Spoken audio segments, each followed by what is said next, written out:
Peter Kalmus. No gas stations for him. His 1984 Mercedes runs on used vegetable oil that he gets free from a sushi restaurant. This jug will get us about 120 miles. The biodiesel engine runs on biofuel, not fossil fuel. So this is not contributing to CO2. No, it's a waste product. It's not contributing to climate change. It's a waste product, and it's coming from the atmosphere, and then it's going back in the atmosphere. This is important to Peter. You see, he's an atmospheric scientist, an expert on climate change and global warming. Why isn't society doing more about this? This is the most urgent problem facing humanity.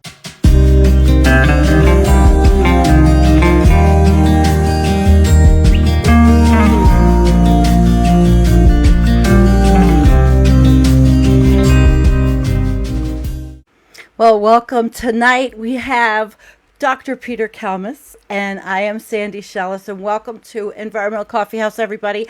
I am extremely excited and happy to have my guest, Peter Kalmus.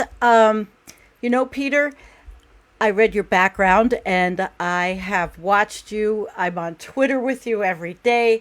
I feel this kinship with you, especially when you talk about the grief, the climate grief, and also the pushback you're getting, you must get in your career for being an outspoken NASA scientist, data researcher. I know you're a data researcher. And again, we have children. So I have a 32-year-old, and my years are younger, but I still think of, if we don't are we going to change? What is their life going to be like? What is it going to be like? So there's a lot of things that you touch me with, and I'm very happy to have you. So thank you. Yeah, thanks. And I'm drinking fizzy water right now, so I hope that's okay, because it's a coffee house. I'm drinking water with, it's my homegrown, I put cucumber in my water because I have so many of them. How many pickles am I going to be able to make? There was I just saw an article too, something that I've been worried about for a long time.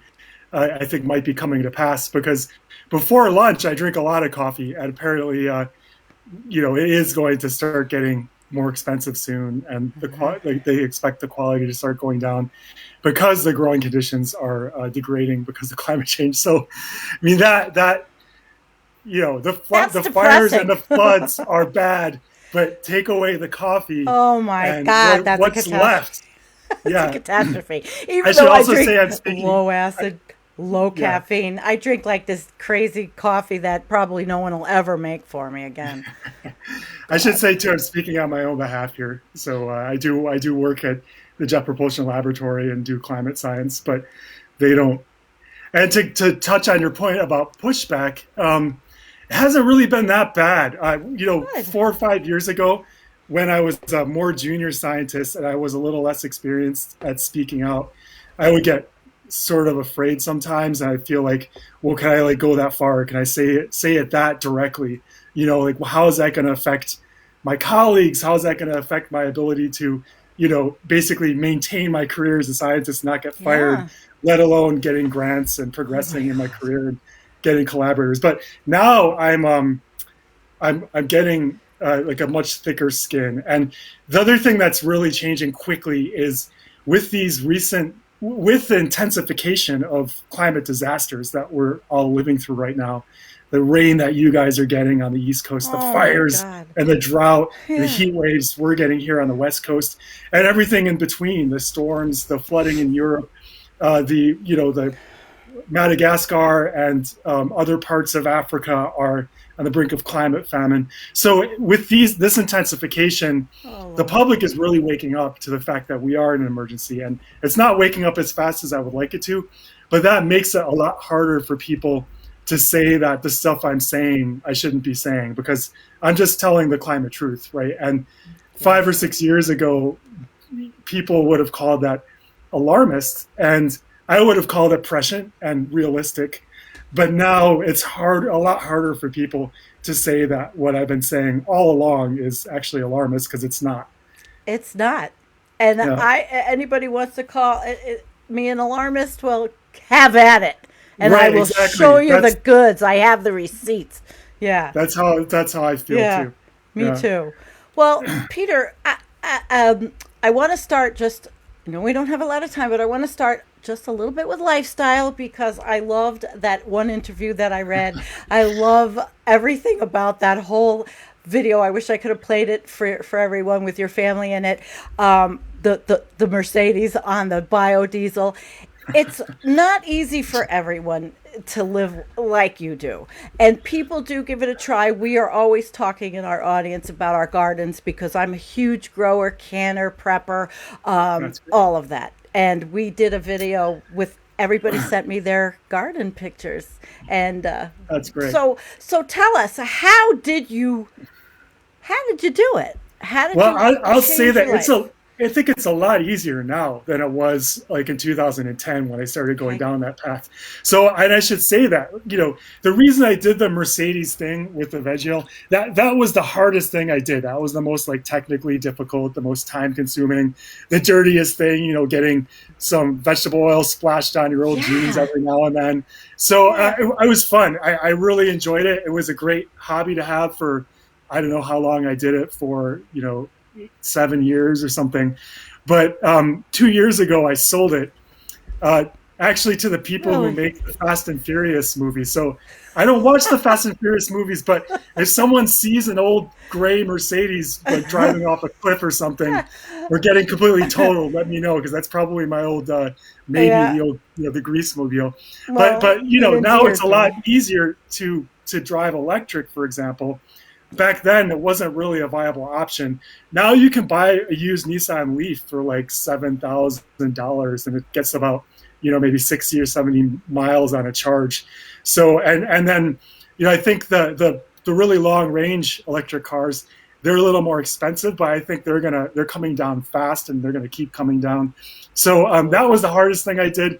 The other thing I did, which is actually super easy, I think anyone could do, is just become vegetarian. Like, you don't really have to eat meat, or at least like cut out like 90% of the meat. It's really not that hard. And that was the second biggest change that I made. And then the third thing was riding my bike more. And that was pretty much it. Everything else, I guess the biggest one too that I should mention was just flying less. So if you can stay off airplanes, that's huge in terms of lifestyle.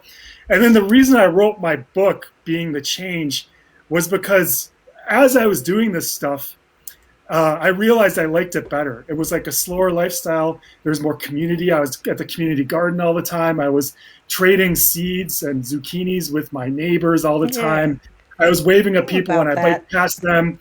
I wasn't taking these trips, being away every month or two, leaving for like 10 days to go to some that was another thing I had commonality with you. I flew it was stressful, everywhere in my career.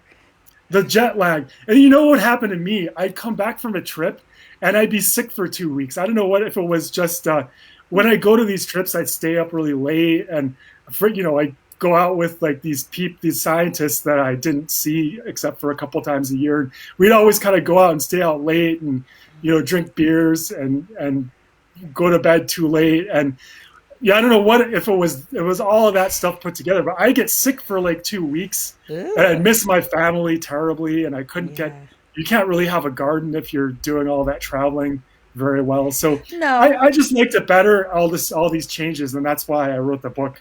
And then the other big thing that's changed since then was that the reason I did all the lifestyle stuff was because there wasn't a whole lot of actual activism going on back then. Like the 2010, 2012 timescale, there was like 350.org, but there was no Extinction Rebellion, there was no Sunrise.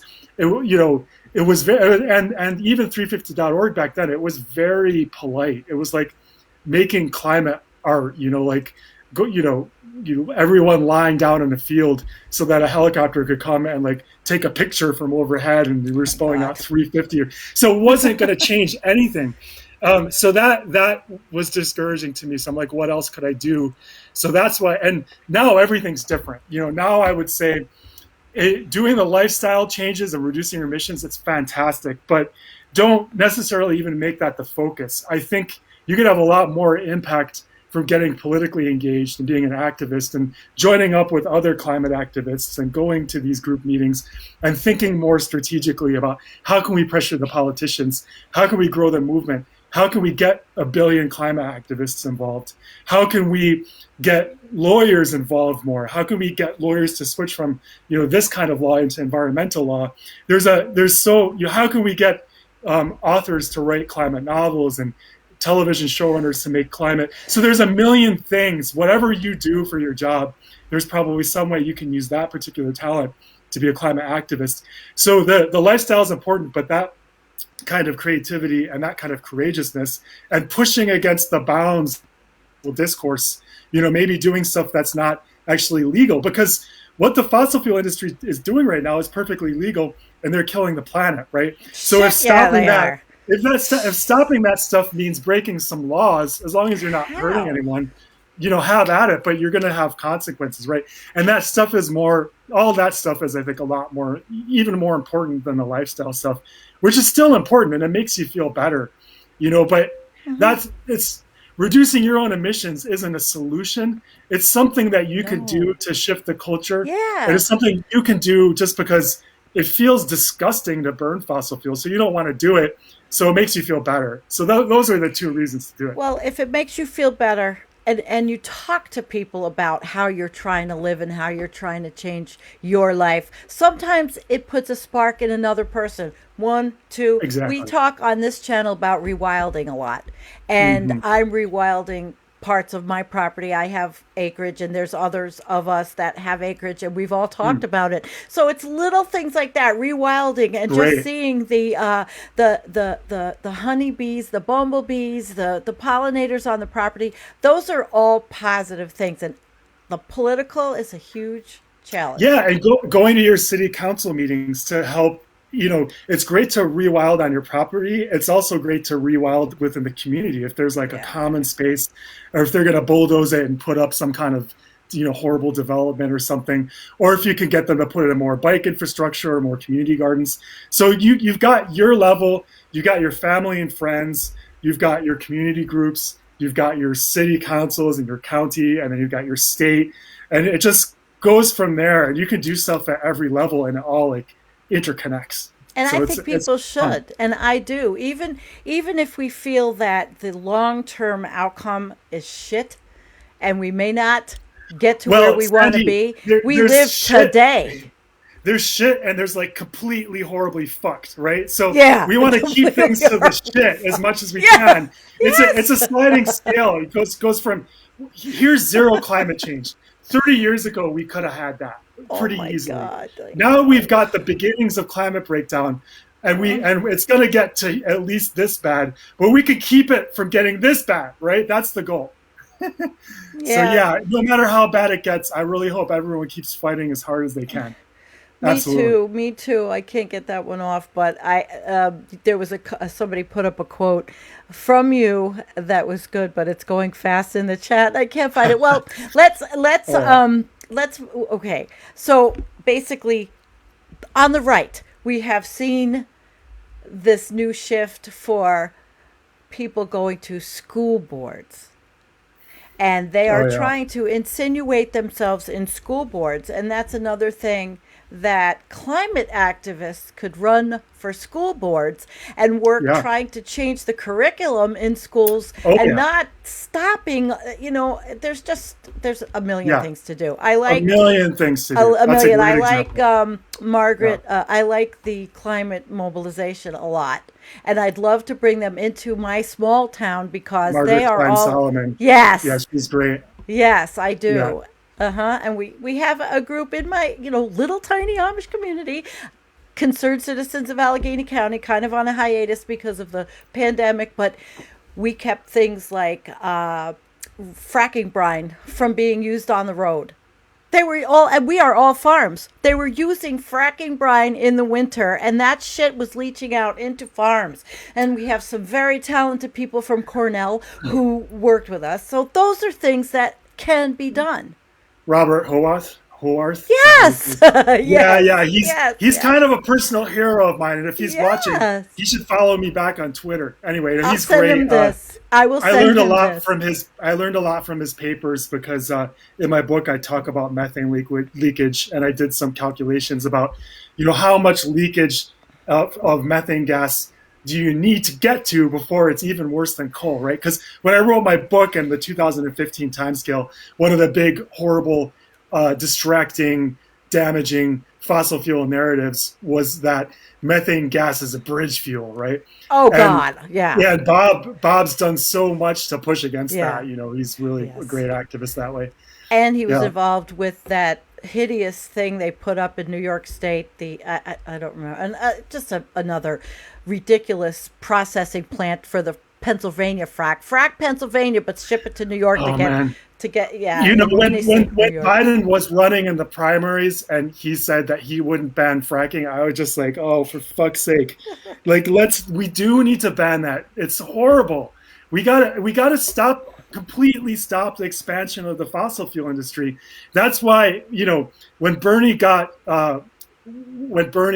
they coalesced and did their thing to stop Bernie, and he had so much momentum, and California, where I live, they didn't get fooled. They voted for Bernie here in this beautiful state, which is taking really a huge climate hit, right? This is great. California, it's ground zero for climate change. But, that was the moment where I'm like, I don't know, it's not clear to me that electoral politics is going to do this. It's going to be fast enough, because the Democratic Party, right? They put fossil fuel subsidies back into their official party platform, right? So they took it out, and so they were like, I was like, great, they're going to ban subsidies, which is a no-brainer. Like, why would we subsidize an industry that's literally killing us? Why would they give them, make it easier for them to kill us? It's crazy. And then they were like, oh, no, sorry, that was a mistake. We meant to leave that in. So the Democratic Party literally wants to keep supporting fossil fuel subsidies. Biden says he won't ban fracking. He says nothing will fundamentally change. He begs OPEC to increase production. I mean, what's it going to take to get actual politicians who are willing to stand up to the industry that's literally killing our habitable planet? That's going to take their grandchildren. It's going to take their fucking grandchildren to tell them, wake up, Pop. But I don't even know. I think greed is a way more powerful entity. I think the movement just hasn't gotten quite strong enough yet. The activist movement. So that's why I say we need 1 billion climate activists. We have to make it super cool. We have to make it super horrible to be a fossil fuel executive. We have to make it so no one wants to post their vacations, their airplane trips on Instagram anymore because they're embarrassed. We have to make it so that fossil fuel doesn't have a social license anymore. I'm serious. And that it's super cool to live with less fossil fuel. It's super cool to tell the fossil fuel industry to go fuck itself. Like, that's what we need. We need this industry to be painted as the bad guys that they are, right? And then the politicians will be like, oh, it's cool to stand up to the fossil fuel industry. And they'll realize they can actually make more, they could get more contributions by standing up than they ever got from the fossil fuel. So we haven't quite gotten to that social tipping point yet, where it's better for them electorally. They're more likely to keep their jobs if they tell the fossil fuel industry to fuck off. Fuck off! We can say it. We're not on any network. I think we're close, though. Harvard just finally divested a couple days ago. Yeah, I saw that was huge. I think that's going to start a cascade effect. So it's happening. I wish it didn't take this long, but it's happening. I think they're wobbling the industry. We just got to push them harder so they go over the brink, and then I think things will start to change quite faster than we can imagine. That's my hope. Well, it's a we have no choice. I'm never going to be one to sit back and just say, well, okay, let them use fracking brine. I can't do that. I've been an activist, and I'm sure a lot of my audience has been, so they understand. But there's also the other side of the coin where, sometimes people do get into we're fucked. We are so fucked anyway. I guess we're going to go here, that whatever we do is not going to matter. And I don't believe that. It'll matter for today and tomorrow and next week. That's why XR's out there. Yeah, factually, it's just not true. Like I said before, there's a world of pain, and there's completely, totally civilization ending, fuckitude. And there's everything in between, right? So it's just not true that there's no point to keep fighting now. We might as well give up. So that's not true. Emotionally, though, I have to respect their truth that they're feeling that, and it's valid to feel terrified right now. It's valid to feel despair. It's valid to feel anxiety. It's valid to feel grief. It's valid to feel great anger and frustration. And right now, that's my overriding emotion. I've had different periods, but these are all valid feelings. I just hope that the people who say we're fucked, we should give up. I understand that's how they feel. I just would urge them to keep it to themselves as much as they can and not try to convince other people to give up. And hopefully I would encourage them to go to an XR meeting, to go to a Sunrise meeting, to get involved with some activist group or other to try to pull them out of that despair, because frankly, it's just not a fun place to be. One of the reasons I'm an activist and I do everything I can to fight against this is because it's more fun and it's better for my mental health. Yeah. Like if I was just lying on my couch being like, "Oh, we're fucked. There's nothing I can do," I would feel terrible.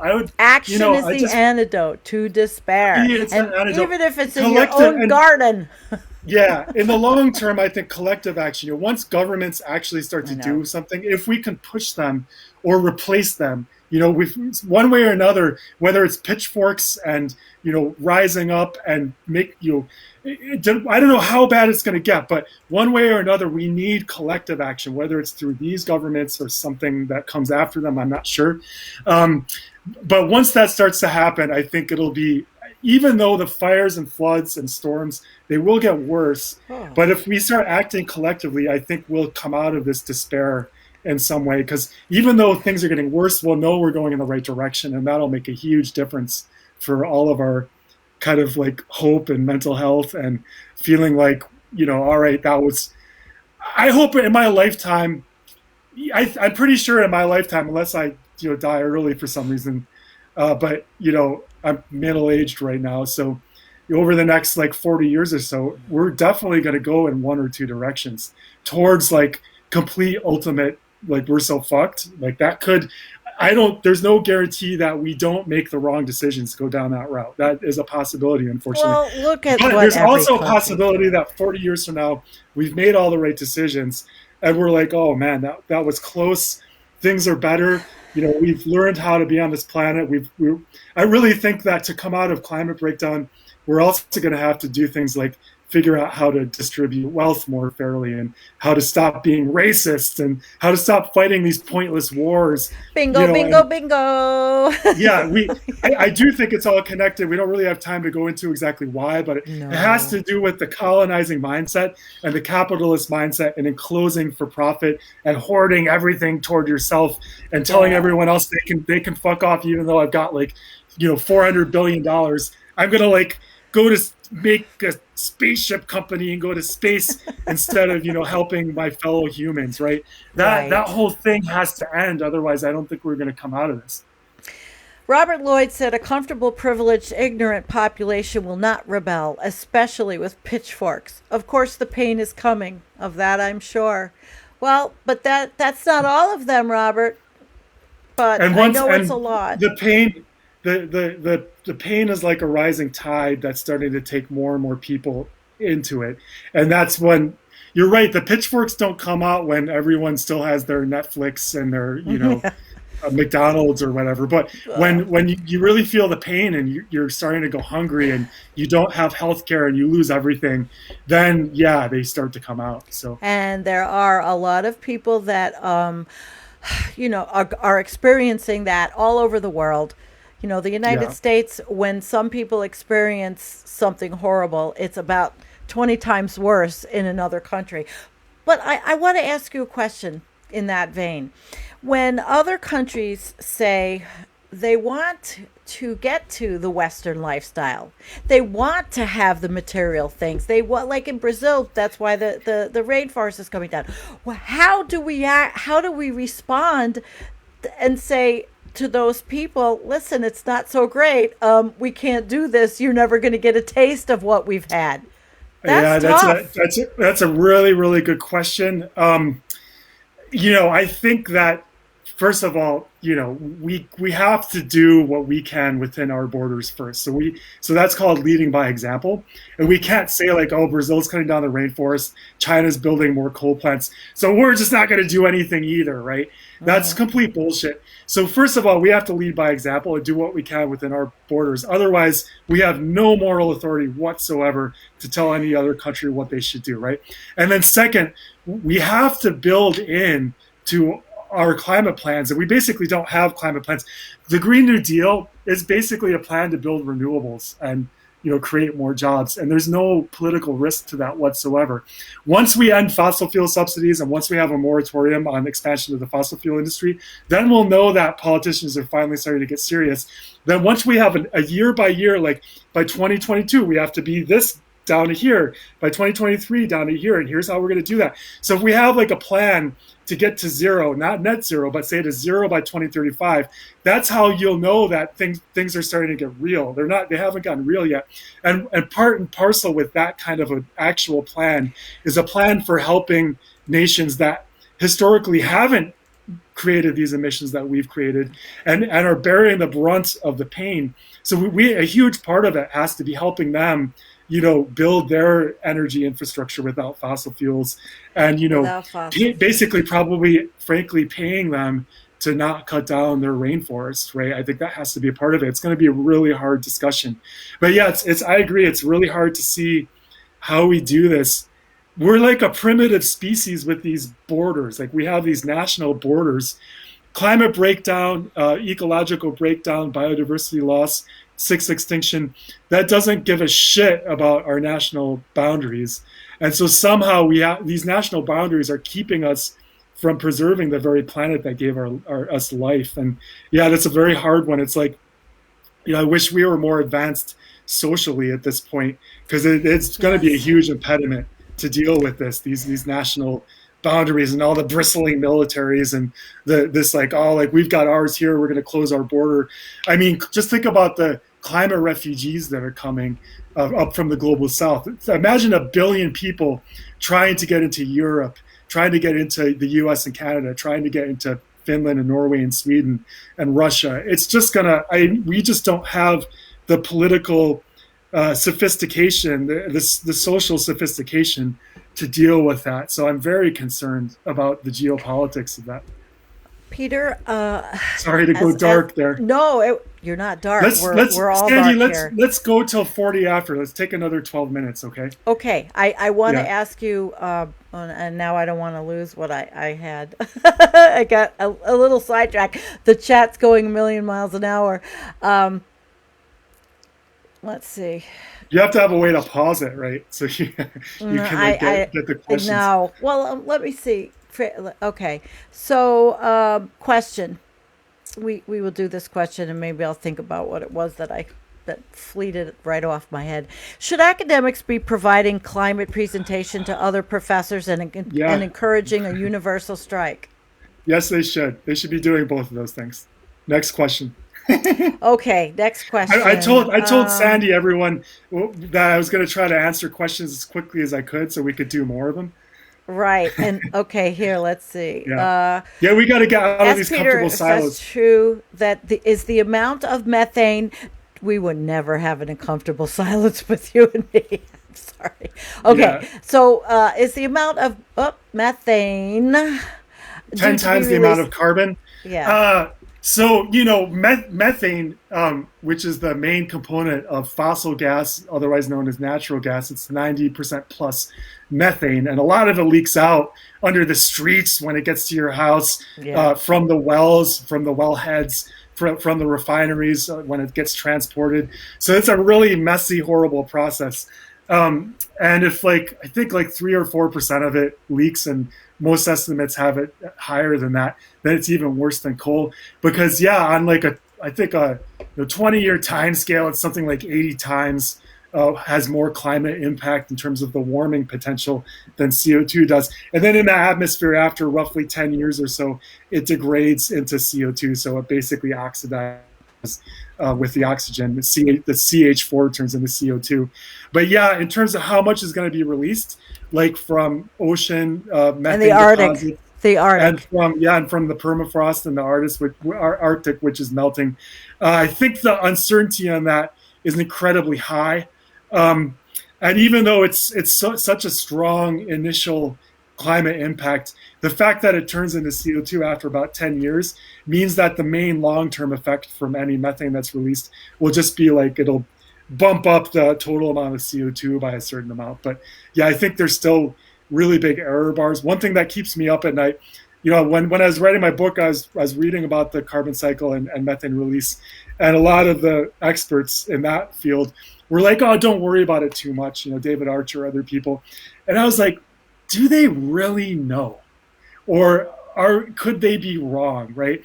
And no one predicted the heat dome in the Pacific Northwest, and I don't think anyone predicted the levels of precipitation that we're getting now. So the climate models, they're really good at predicting the long-term mean warming for the whole planet at a certain level of greenhouse gas emissions, but maybe they're not good at predicting these like really much more complicated, interconnected, regional, short-term, these things that kind of like fly under the radar of the climate models, which have these 100-kilometer grid cells, right? So the climate models are still pretty coarse because they're computationally intense, and they're leaving out some of the processes, some of the physical processes that we don't understand very well. If you don't understand the physics very well, you just kind of leave it out of the model, right?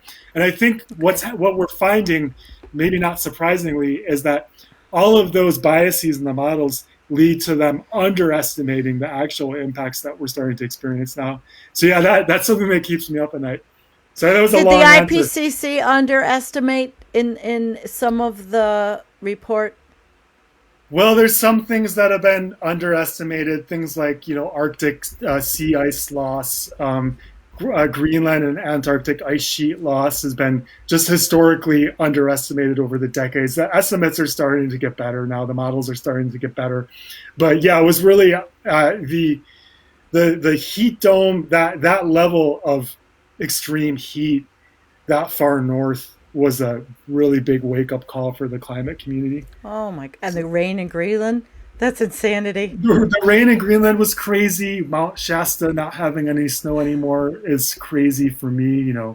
Driving past I never climbed up Mount Shasta, but it's just like everywhere you look, the coral reefs are dying pretty fast. I study that. Just hiking in the Sierra Nevada, one of my favorite places. We were there in June, and it was dry. We usually go in August, months later. So we were really early in the season in June, and there was like no snow left on the passes we were on, like Mather Pass, Glen Pass. They were snow free. It was crazy. Never seen them snow free. And it was June. And then the other thing that was really disturbing was there were just dead and dying trees everywhere. The lodgepole pines, mainly where we were at. Just I'd never seen so many brown trees in the high Sierras before, and I'd just been there 3 years earlier. My wife and my kids and I walked almost the whole John Muir Trail, and there was no inkling of tree mortality just 3 years ago. So it's happening so fast, and it's happening wherever you look. It's just, what's it going to take to get these, frankly, pardon my French, these fucking politicians to do what we pay them to do? Like, why are they serving the fossil fuel industry? I don't think I try, Peter, but I really try to say that this is going to change, and I keep my wits about me at times. Well, we're doing our best. I'm glad more people are starting to accept that it's a climate emergency. The thing that gets me the most, it's not the deniers that like they try to attack me and I just block them or whatever. My show the other night was on them. it's the like kind of like liberals and the climate activists who tell me that I'm being too extreme and I should talk to a therapist. Oh, wow. Fuck that. That's not going to solve this problem. No, it's not. not. And by the way, I'm doing fine. Like I look at this full in the face day in and day out, and I have my own ways of dealing with it. I wouldn't, I was depressed when I was not because of climate change, but just for other reasons. So I experienced a couple of years of depression when I was in college. I know what it's like. I'm not depressed at all now. I deal with my anxiety, but Maine, it is a intense emotionally to be looking at this all the time. And I will tell you, therapy isn't going to help me or anyone else who's feeling these emotions. The only thing that will help is when we get the kind of collective action and the political action that we need. That's the only thing that's going to help us. And so I believe that, even if it's it could be a joke, but I believe it. Next All right, question. let's go to this. Does Peter have a dad named Peter? No, my dad's named Christopher. Okay. Next question. Hi, that was an easy one. Yeah, that's probably the easiest question I've ever answered. There are oil reserves in parts of Africa that would dwarf all that America has had. Good thing it lies under conflict countries. Yeah, I don't know about where the big deposits are. I know there's still a lot in Venezuela. I know that there's enough oil and fossil gas and coal to basically destroy the planet a few times over. Interestingly, just a few years ago, there's a big kind of community called the peak oil community, and their whole thing was like, my God, it's not climate change we should worry about. It's like we're going to run out of oil and fossil fuels, and then we're going to have like huge economic downturns, and it's going to be like social destabilization. And boy, were they wrong. There's plenty of oil, gas, fossil gas, and coal. The problem is climate and ecological breakdown. Okay, next question. Yeah, it sure activism is. Therapy. Okay. Yeah, it helps. Activism helps. Okay. I want to get to avoid activism. You're not alone with these emotions. No. When you're doing activism, you're with other people who are like-minded, and that makes a huge difference. I think I it's lost going the too question. fast for you, Sandy. No, all right. I'm going to throw up. Oh no, I'm going to get them. I'm going to get it back. We had one that was. When do you think the Blue Ocean event's going to happen? That was what's the Blue Ocean event? Sorry, that I don't even know what that is. When the Arctic goes blue for the length of time that it. Yeah, here it is. Oh, you mean you have an ice-free summer? Yeah. Oh yeah, I don't know, Paul but it's funny Beckwith because calls it the Blue Ocean event. a couple of years ago, I was at the AGU meeting in San Francisco, the American Geophysical Union, which is like 30,000 Earth scientists. Half of them or 2/3 of them are climate scientists. They all get together and have their big academic conference every year. And I went to a session that was on Arctic ice melt, and they were showing, historical melt and extrapolations. And after one speaker was kind of dancing around that question, just asked her directly, when's it going to be ice free? And she wouldn't answer me. So I'm not an expert in that area. I don't know, but it is declining fast. I will say that. Definitely, I would say definitely before 2050. But it depends a little bit because you're going to have a little bit of ice close to some of the coasts. So it depends on exactly how you define it. All right, next question. All right, then that's not pretty. Go ahead and could all this carbon and methane actually make the air poison? No. The thing that makes the air poison the most is actually, it does come from burning fossil fuels, but it's not the CO2 and the methane. It's mainly the particulates. So what they call PM 2.5, these 2.5 micron. You look at them, they're little. They come from burning diesel, for example. And you look at them under the microscope. You could Google it a microscope image of PM 2.5.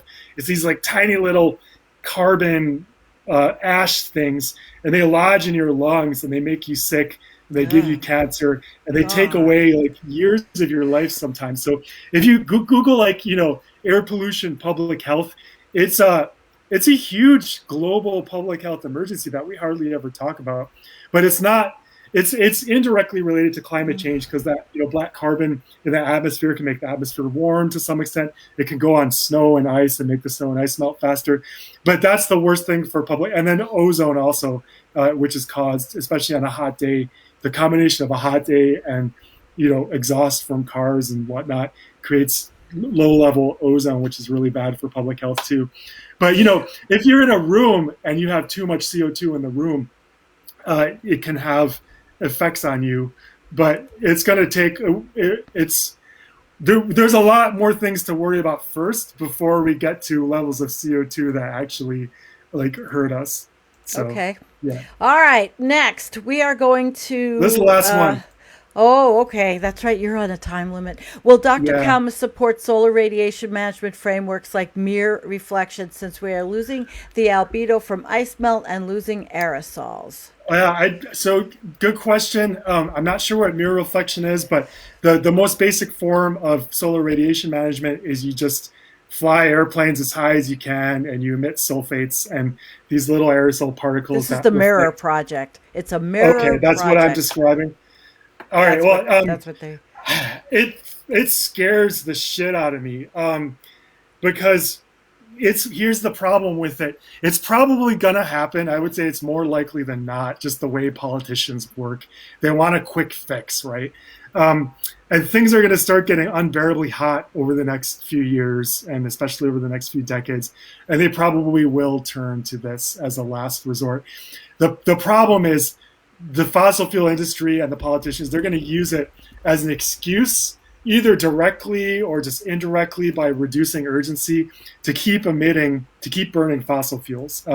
And then you're going to get warfare, you're going to get famines. Even with the solar radiation management, you're going to start getting social breakdown, and it might get hard to keep doing it year after year. As soon as you stop flying those planes, you're going to, in a very short amount of time, a matter of months or years, you're going to get a very sharp spike in global temperatures and a very sudden increase in the fires and the flooding and the storms and all of the impacts that we're seeing. So that's like that's the nightmare scenario, is a combination of solar radiation management with increased as an excuse for procrastination, followed by geopolitical destabilization or economic collapse, and then a cessation of the solar radiation management. So I think it's a terrible idea, but unfortunately, Totally.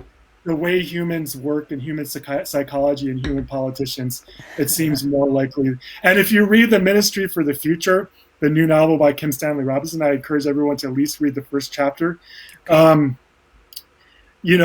That the first chapter describes just a nightmare scenario of a humid heat wave event in India where, I think hundreds of thousands of people die.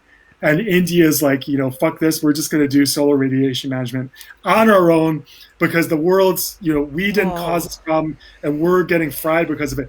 And a single country could do that and no one would. So I do think, unfortunately, it is going to happen. And I hope that the climate movement gets strong enough that we can destroy the fossil fuel industry despite having the solar radiation management. All right, I'd and like to on see that that. dark note, we should probably end. Be a Well, climate Mike, activist, people everyone. don't think you're so dark. I would personally love to see the fossil fuel industry destroyed. We got to take them out. They're killing us. It's life. It's really life or death, people. Well, We got to take them out. Yeah. Thank you, Yeah. Peter. I really hope you come back because there are more. It was fascinating, and I had more things I would have liked to discuss. We could talk for hours, Sandy. You are a could. very good interviewer, and thank you for the great questions, and thank you for everything you do. Oh, thank So- you. Everybody, don't leave yet. Peter's saying goodbye, and then we'll have a little chit chat before I right. end. Bye, Thanks, Peter. everyone. Thank you so very much. We need 1 billion climate activists. Get out there and make good trouble, everyone. Okay, bye. Bye, Peter. Bye. All right, guys. Well, I thought that was great. I like Peter, and I know that there has been a lot in the chat, but XR's out there trying to do things, and they just had their 2 weeks almost of activism. You're gonna die if you don't try. I know you're gonna die anyway, but there you go. That's how I felt. So, does anybody have anything else that they would like to talk about? I don't think Peter's been arrested. Void asked the question. He's gone. He's working. He's working at. He is a modeler and a data scientist with NASA Jet Propulsion Lab. So he's out there. He's in the world working, calculating, giving us data for records. Yeah, thank you. Thanks, Chuck says, thanks, Peter. So, guys, I want to thank you for coming. I like the show. I'm always enthusiastic about activism. I didn't get to ask him about Max Wilbert and Thacker Pass and the lithium protest, which to me is a big thing also because that's destroying a habitat to build a big, hideous lithium mine. So maybe I could do that with Peter again. I really enjoyed having him. And see, you're right. I guess those of us that have kids, even though my daughter's older, the hell that she's going to live through in 20 years when she's not even my age yet, I don't even like to think about it. And unfortunately, it's going to happen. And there are a lot of us that just want to make some kind of little difference. And I'm still in that camp. You can call me a doomer or not. You can call me a doomer or not. I don't particularly think the long-term outcome is rosy or bright. But I'll die trying. There you go.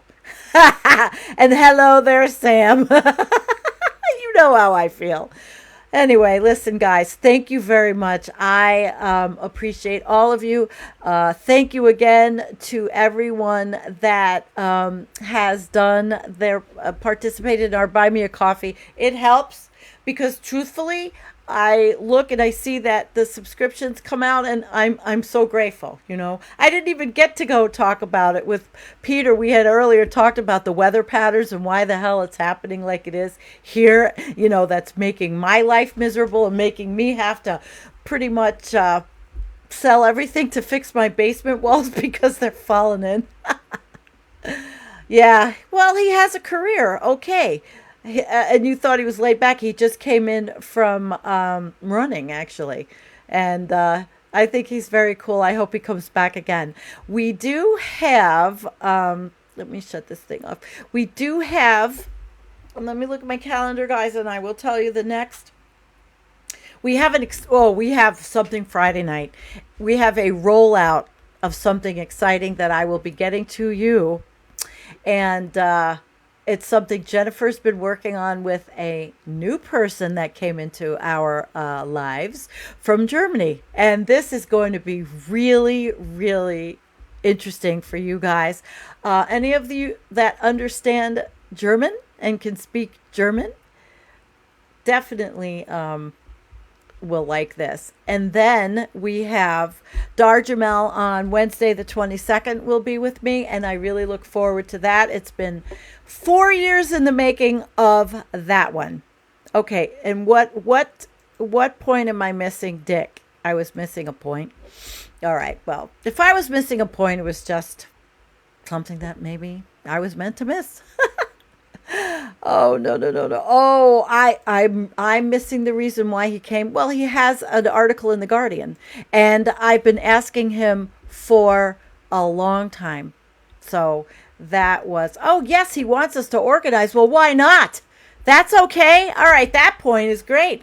I'm trying to bring the climate mobilization into my little town because it's a perfect organization to fit with what our needs are here if the shit hits the fan. Community is what it's about, and nobody can argue. Nobody can argue that community is not what it's about, because that what do you think that Bugs in a Jar Farm is? What is my place? What is what we're doing? All right. Say what you want about Hopium. He's got kids. I have a 32-year-old daughter. It's not Hopium that I have. I just don't want her to live through a shit show that she's going to live through anyway. What am I going to say? There's a kid that wants to move to LA. She's out of her mind. Jean, thank you for coming. Karen, yep, 1 billion of us. Could we do it? Could we do it? What do you think? Could we do it?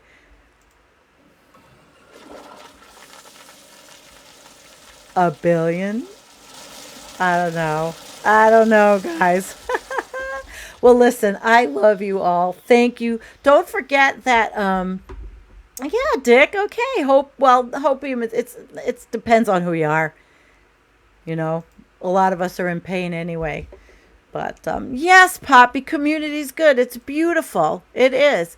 And I don't have my head up my ass or my head in the clouds. I am firmly planted in what shit show we are in. Firmly planted cleaning my basement 3 times a day. And yeah, Rebecca, stop buying crap. Yes, I'm selling everything possible I can sell. Everybody knows that. And that was an interesting thing for me to see Peter. They live a very modest lifestyle. And a lot of people aspire to, and that's the problem. A lot of people aspire to have and want. It's still happening. If you have network TV, if you watch HGTV, I say this over and over again. They set the people up and house hunters to say, oh no, I absolutely have to have a gas stove. It's all a manipulation. It's all manufacturer consent, and it's all bullshit. So maybe we should get 1 billion people to mobilize. What is wrong with that? Nothing. See, you say that. Okay, are going to do together is fight to survive in the coming Mad Max. Well, maybe there'll be 1 billion people that might be able to get the most choice deer. John, climate awareness is growing thanks to people like me. Well, thank you. I hope so. All right, guys. It's 50 minutes. Thank you so much for coming. I really did. You know what? You're right. It's never doubt that a small group of thoughtful citizens could change the world. Indeed, it's the only thing that ever has, Margaret Mead. And even if it just changes to make somebody, little lives around the world, a little bit better. There you go. All right, guys. We will see you Friday. Look out for all of the information to come out tomorrow. Love you.